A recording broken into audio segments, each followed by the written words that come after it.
আয়নাগর বানিয়ে কত মায়ের বুক খালি করেছে আপনারা জানেন না। এই বিগত সরকার আমরা 17 বছর আন্দোলন সংগ্রামের মধ্য দিয়েছিলাম।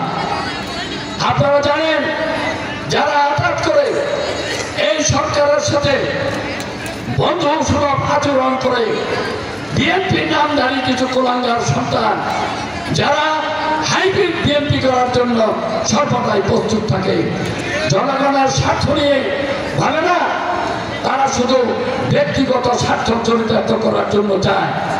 তাদেরকে আপনাদের চিহ্নিত করতে হবে যে তারা কারাই সরকারের আমলে সরকারের সাথে আঘাত করে তারপরে আখের গুছানোর জন্য চেষ্টা করেছে।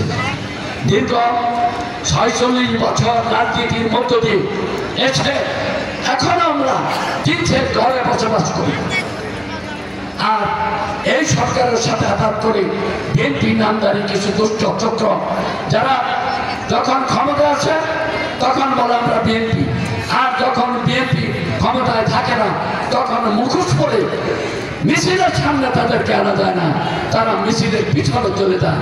এরকম ধরনের চরিত্রের লোকজন যদি আসে আপনাদের কাছে কখনো, তাদেরকে প্রত্যাখ্যান করবেন দয়া করে।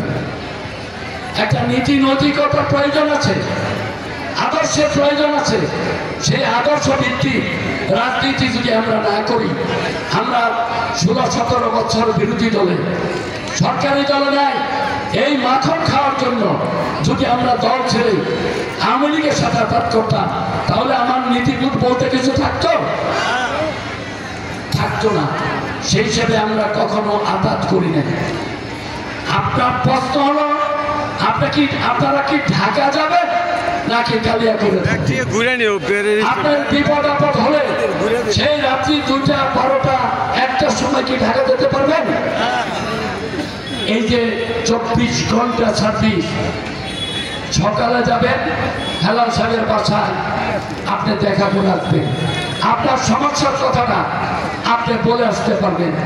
আপনার এখান থেকে যদি ঢাকা থাকে, ঢাকা বসবাস করে সবকিছু কালিয়া করে হঠাৎ করে যেদিন মিটিং থাকে সেদিন আসেন, সেই দিন থাকলে আপনারা কি সেই লোককে খুঁজে পাবেন? রাত্রি 12টার সময় যখন বিপদে পড়বেন তখন আপনারা কোথায় যাবেন? তখন যাকে কাছে পাবেন তার কাছেই তো যাবেন।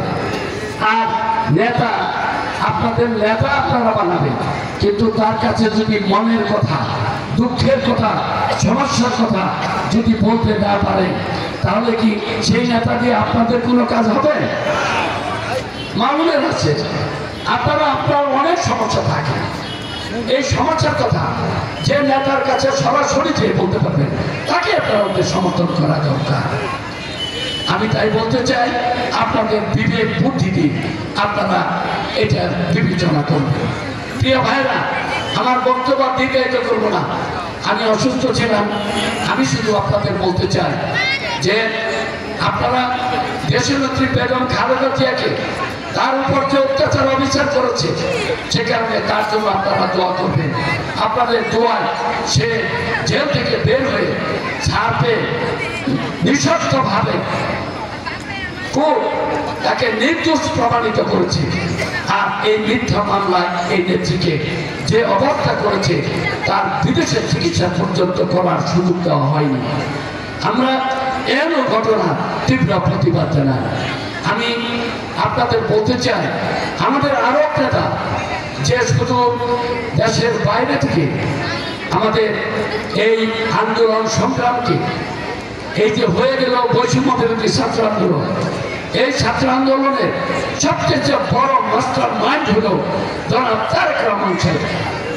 এই তারেক রহমান সাহেব যদি বৈষম্য বিরোধী ছাত্র আন্দোলনকে পরামর্শ না দিত, সহযোগিতা না করত, তাহলে হয়তো আমরা এই সরকারে, এই যে সরকার বিদায় নিয়েছে জুলাই পরবর্তী আগস্টের 5 তারিখে, এই সরকার এখনো ক্ষমতায় থাকত যদি জনাব তারেক রহমান মাস্টার মাইন্ড হিসাবে রূপরেখা প্রণয়ন না করত, তাহলে এই সরকার হয়তো বা ক্ষমতায় থেকে যেত। প্রিয় ভাইরা, আমি বৈষম্য বিরোধী ছাত্র আন্দোলনে যারা শহীদ হয়েছেন এই দেশ মাতৃকার জন্য রক্ত দিয়ে প্রমাণ করেছেন যে আমরা স্বৈরাচার চাই না, আমরা কথা বলার অধিকার চাই, আমরা ভাতের অধিকার চাই, ভোটের অধিকার চাই। ভাইরা, এই যে আমাদের তারেক রহমান 16-17 বছর আমাদের বিএনপির নেতৃবৃন্দ নিয়ে যে আন্দোলন সংগ্রামের কর্মসূচি দিয়েছিল, তা কিন্তু ব্যক্তিগতভাবে আমাদের ভারপ্রাপ্ত চেয়ারম্যান জনাব তারেক রহমানের জন্য এটা কোনো স্বার্থের বিষয় না, ব্যক্তিগত স্বার্থের কোনো কারণ নাই। সে বাংলাদেশের মানুষ, বাংলাদেশের প্রতিটি মা বোনদের ভোটাধিকার প্রয়োগের জন্য, ভাতের অধিকার প্রতিষ্ঠার জন্য সে এই আন্দোলনের নেতৃত্ব দিয়েছে, আর অন্য কোনো কারণ নাই। আলহামদুলিল্লাহ, স্বৈরাচার মুক্ত হয়েছে। স্বৈরাচারের দূষণরা এখনো এই মাটিতে রয়ে গেছে। আমরা বলতে চাই, গত পরশুদিন থেকে আজকে পর্যন্ত বাংলাদেশে যে সমস্ত ঘটনা ঘটেছে, আমি মনে করি এই পতিত স্বৈরাচারিণী শেখ হাসিনা ভারত থেকে যদি অনলাইনে ভাষণ দেওয়ার চেষ্টা না করত, যদি ভাষণ না দিতেন, তাহলে এই যে কিছু অনাকাঙ্ক্ষিত ঘটনা 32 নম্বর ধানমন্ডি বাড়ি ছাত্র বৈষম্য বিরোধী ছাত্র আন্দোলনের নেতৃবৃন্দ তারা ঘুরিয়ে দিয়েছে। আমরা বিভিন্ন জায়গায় নেতৃবৃন্দের বাড়িতে আগুন ধরিয়ে দিয়েছি, এটা আমরা প্রত্যাশা করি না, আমরা প্রত্যাশা করি না। কিন্তু এটাও বুঝতে হবে সেই ছাত্ররা কেন এটা করেছে। একদিকে স্বৈরাচার ভাষণ, অপরদিকে এই সরকার তাদেরকে আওয়ামী লীগ সত্ত্বের যে 6 মাস নিরাপদ ছিল বাংলাদেশে, যা অন্য অন্য বিরোধী দল যারা আন্দোলন সংগ্রামের মধ্য দিয়ে এই সরকার প্রতিষ্ঠিত হয়েছে, তারা কিন্তু তাদের চেয়েও বেশি শুধু জট করেছিল এই আওয়ামী লীগের প্রেতাত্মারা, যে কারণে সেখান থেকে এই ঘটনা ঘটেছে। আমি অনুরোধ করব, বৈষম্য বিরোধী ছাত্র আন্দোলনে যারা নেতৃত্ব দিচ্ছে, দেশ এবং জাতি একটি ক্রান্তিকাল অতিক্রম করছে।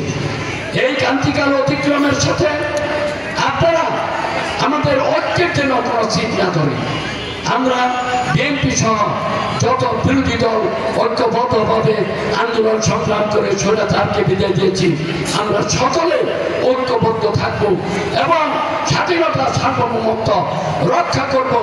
এই দেশকে ভারতের গোলামি করার জন্য স্বাধীন করা হয় নাই, এই দেশকে কারো গোলামি করার জন্য এই দেশটি স্বাধীন হয় নাই। সেই হিসাবে আমি আমার বক্তব্য না বাড়িয়ে আমি শুধু আপনাদের বলতে চাই যে আপনারা আমাদের দেশনেত্রী বেগম খালেদা জিয়ার জন্য আপনারা দোয়া করবেন।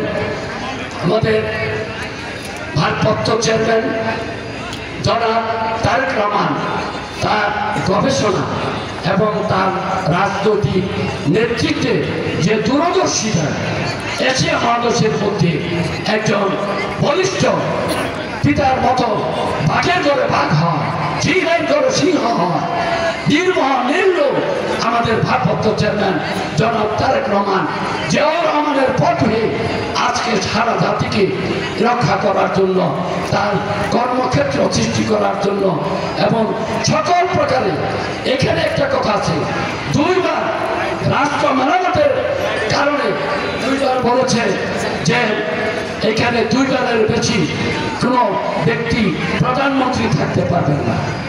জনমত থাকলে থাকতে পারে, তারপরও কিন্তু নির্বাহ, সেই কারণে তিনি এই কথা উল্লেখ করেছেন যে আমরা 2 বারের বেশি কোনো প্রধানমন্ত্রী আবার যেন স্বৈরাচারের মতো না হয়, সেই দিক বিবেচনা করে 2 বারের বেশি কেউ প্রধানমন্ত্রী থাকতে পারবে না। এই যে দূরদর্শিতা এবং স্বৈরাচার থেকে গণতন্ত্রের উত্থান, এটি কিন্তু বিরাট অভ্যাস।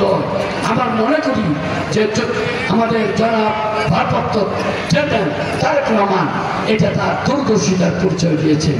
দেশ এবং জাতির স্বার্থে সে যে কোনো ত্যাগ স্বীকার করতে প্রস্তুত।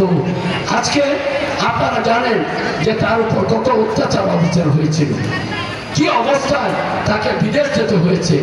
আজকে লন্ডনে সে নির্বাচিত। আপনারা দোয়া করবেন অনতিবিলম্বে আমাদের দেশনেত্রী বেগম খালেদা জিয়া এবং জনাব তারেক রহমান সহ এখানে বাংলাদেশে প্রত্যাবর্তন করে আপনাদের খ্যাতমত করতে পারে, সেই কারণে আপনাদের সকলের কাছে আমি দোয়া চাই।